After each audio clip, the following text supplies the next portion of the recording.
Hello, everybody. Martin Caro here. I host History as It Happens, a podcast available at WashingtonTimes.com. And I'm joined by Catholic University historian Michael Kimmage, an expert on U.S.-Russia relations. Welcome back to the Times, Michael. Thank you for having me, Martin. So, 1 year of war. Is it possible to say who is winning at this point? Very difficult. I think you can say that there are elements of victory and defeat that are sort of present on both sides, and that makes for the back and forth, not quite stalemated, but rather inconclusive state of the war at the present moment. Do you think there's any possibility that Russia can conquer the whole of Ukraine at this point? That was their goal a year ago, and it did not work out. No. They've been struggling over the past 6-7 weeks to take the town of Bakhmut, a town of 70,000 people. This is one of the world's mighty armies, the Russian army, and that's what, in a sense, what they've been reduced to by this war. So taking all of Ukraine, I think, is very far off the table. Wreaking havoc and imposing terrible costs on Ukraine, that is within Russia's power. There have been casualty estimates of about 100,000 on each side. What do you make of that? I think that makes perfect sense, given how brutal and bloody this war has been, and I fear that the worst may still be to come in terms of deaths and casualties. From a U.S. perspective, the United States is trying not to escalate the war while also supporting Ukraine. There is an issue now about whether Ukraine should try to retake all of its territory or try to sue for peace instead. Of course, that would require the Russians also wanting to negotiate at this point. Before I ask you about Crimea, what can you say about negotiations? It doesn't seem that either side is ready for that yet. No, I think prospects are very bleak. Maybe after the summer, when you have complementary offensives, Russian and Ukrainian, that could change. But even then, I sort of doubt that either country could accept the terms of the other. So that's probably in the distant future, if it's a possibility at all. Can Ukraine retake Crimea?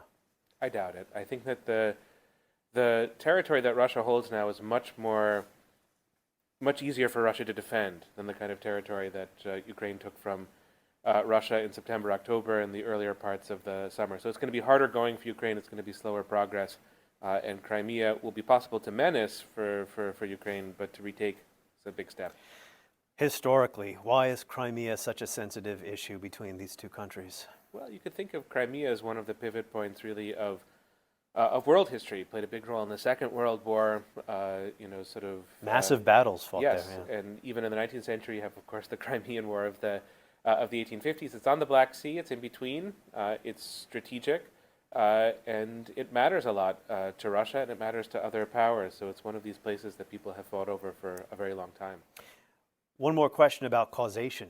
So I see two main arguments out there about, and I think it's important first to say that we can talk about causation here, maybe sound out of touch to people now that the bullets are flying and the first drop of blood has been spilled. But I think it is critical to understand motivations.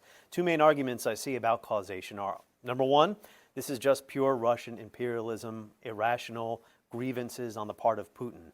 Number two, Russia actually is acting in its own perceived national security interests, that Ukraine has a special place in the Russian worldview, but issues like NATO and EU and Russia's sentiments about U.S. hegemonic behavior, all the history of the past 30 years, more immediate history.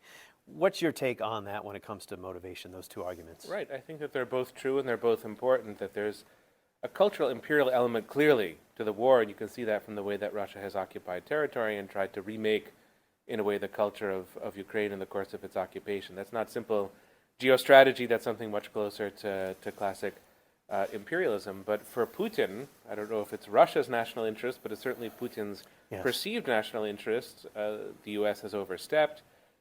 Europe has gotten in the way. Ukraine has deviated too much from what it's supposed to be.